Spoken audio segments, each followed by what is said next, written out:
warahmatullahi wabarakatuh. Baiklah, saya akan mempresentasikan hasil dari kelompok 5. Latar belakang pendidikan kewarganegaraan atau PKN pada dasarnya adalah belajar tentang keindonesiaan, belajar untuk menjadi manusia yang berkepribadian di Indonesia, membangun rasa kebangsaan dan mencintai tanah air Indonesia.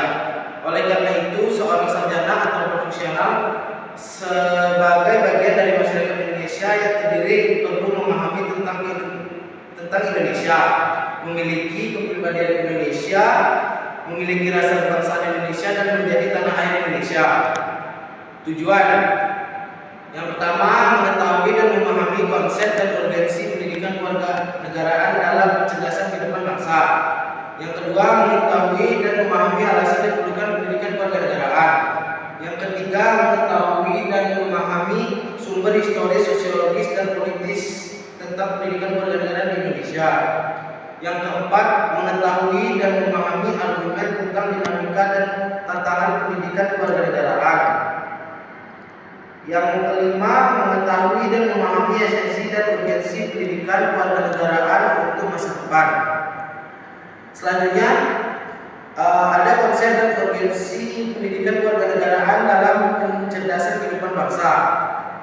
Dalam Undang-Undang Republik Indonesia Nomor 12 Tahun 2012 tentang Pendidikan Tinggi, program sarjana merupakan jenjang pendidikan akademik bagi lulusan pendidikan menengah atas sederajat sehingga mampu mengamalkan ilmu, pengetahuan, dan teknologi melalui penalaran ilmiah.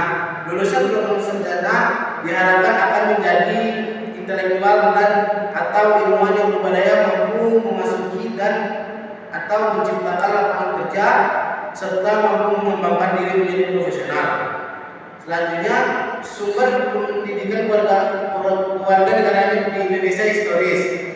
Pendidikan kewarganegaraan dalam arti substansi telah dimulai jauh sebelum Indonesia diproklamasikan sebagai negara merdeka dalam sejarah.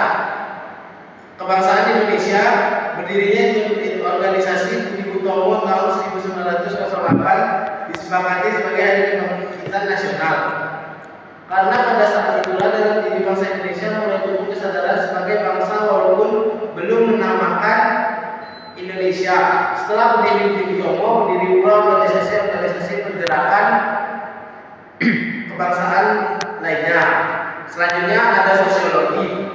Secara sosiologi, PKN Indonesia sudah sewajarnya mengalami perubahan mengikuti perubahan yang terjadi di masyarakat.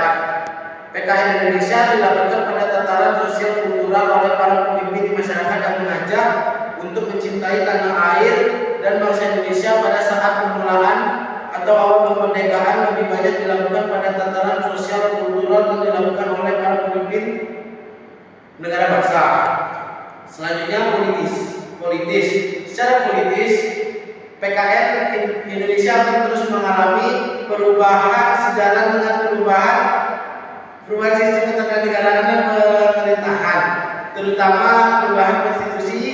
PKN Indonesia lahir dan tertulis konstitusi atau UUD 1945 dan sejumlah kebijakan pemerintah yang berkuasa sesuai dengan masanya.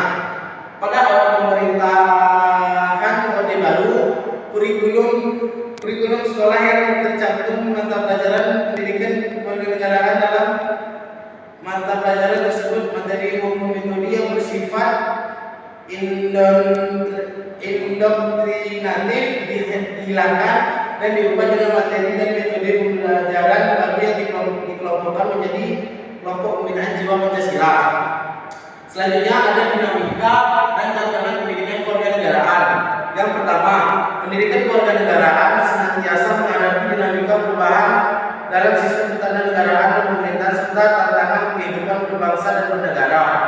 Yang kedua, suatu kenyataan bahwa pendidikan kewarganegaraan atau PKN telah mengalami beberapa kali perubahan, baik tujuan, orientasi, substansi, materi, metode pembelajaran, bahkan sistem evaluasi. Semua perubahan tersebut dapat teridentifikasi dari dokumen kurikulum yang pernah berlaku di Indonesia sejak proklamasi kemerdekaan hingga saat ini.